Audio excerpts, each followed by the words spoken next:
apakah dia pasti dapat ikan atau enggak? Ya, emang secara nggak langsung investasi saham juga nggak pasti juga dong, Ri. Bisa nggak dapat 100 juta?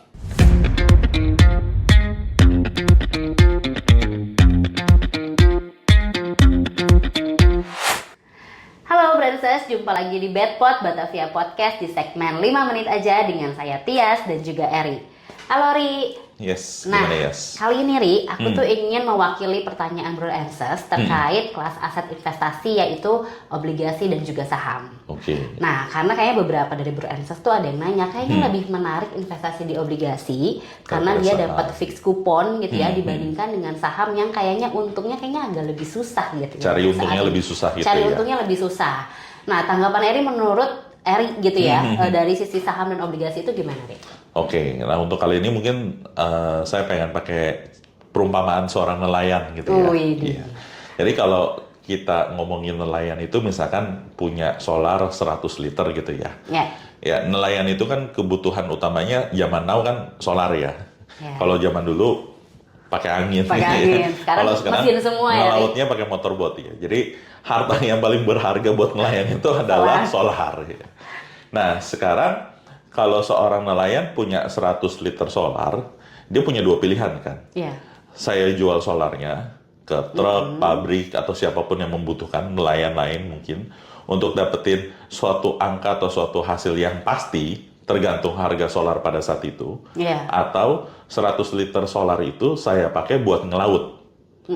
Yang sudah pasti kalau saya pakai ngelaut, solarnya sudah pasti terpakai habis. Iya, jadi nggak bisa dijual lagi. Nggak bisa dijual lagi.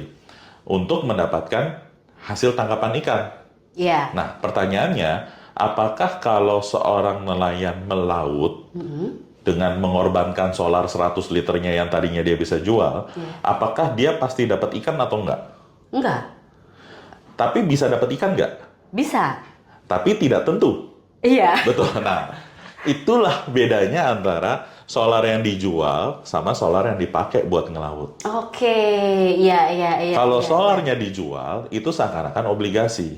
You get a certain return. Yeah. You get a certain amount of money. Contohnya 100 liter harganya 10.000, ya dapat 1 juta. Oke. Bisa nggak dapat 100 juta?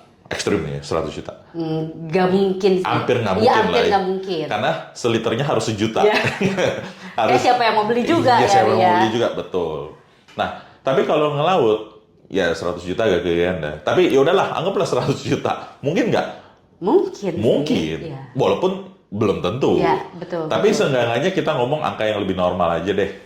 Kalau solar 1 juta di luar 10 juta, dijual 10 juta aja kan udah susah kan. Iya. Tapi kalau ngelaut dapetin tangkapan 10 juta, possible nggak? Possible. Lumayan possible. Iya. Angkanya lebih reasonable kan. Dibandingin 1 juta solar, 100 liter solar dijual dapat 1 juta, sama 100 liter solar dipakai bisa dapat tangkapan 10 juta, lebih tinggi mana? Possibility-nya yang tangkap ikan. Potensinya Iya, lebih tinggi. Potensinya lebih tinggi. Possibility untuk dapetin fix Yang dijual Oke, gitu. iya, Konsepnya iya, gitu. iya. Jadi kalau kita sudah memutuskan untuk berangkat ngelaut, itu kayak investor saham. Kita Iya, sudah iya. tanam modal kita di bisnis. Iya. Bisa dapat bagus, bisa juga nggak dapat bagus. Tergantung kan, banyak faktornya. Jaringnya bagus atau enggak, Iya. nelayannya canggih atau enggak, cuacanya mendukung atau enggak, Betul. ya kan? Terus ya ini sesuatu yang tidak kita inginkan lah, polusi di lautnya, bukan polusi udara ya, Iya, polusi polusi airnya lagi tinggi atau enggak. Oke. Nah, itu semua akan menentukan pada saat seorang nelayan itu keluar melaut, bukan keluar ya, ke laut gitu ya. Itu bisa dapat ikan banyak sampai untungnya ngelebihin solarnya atau enggak, ya tergantung. Iya. Tapi berarti kalau Eri bilang bisa bagus, bisa enggak, berarti emang secara nggak langsung investasi saham juga nggak pasti juga dong, Ri? Emang nggak pasti juga ya? Memang nggak pasti. Bahkan in a way terkesan untung-untungan. Tapi ada tapinya. Untung-untungan kalau kita tidak melakukan riset. Tidak melakukan penelitian. Tidak melakukan persiapan. Contohnya apa? Saya tarik sedikit ke misalkan di suatu gang, di suatu jalan, ujung ke ujung itu sudah ada 10 coffee shop misalkan. Nah, apakah kita buka coffee shop lagi kalau punya modal di sana? Jangan sih. Harusnya jangan.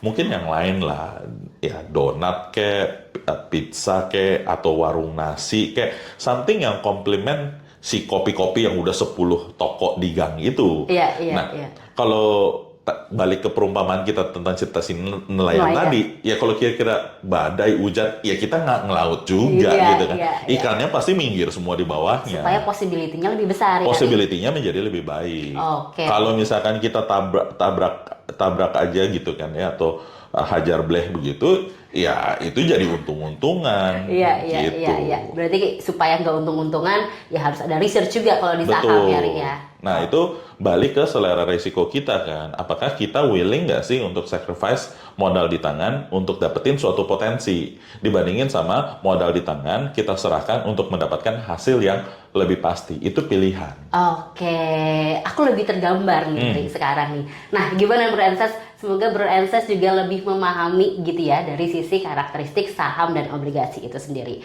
Oke, Bro Enses, sekian Bedpot kali ini. Sampai berjumpa di Bedpot selanjutnya. Terima kasih.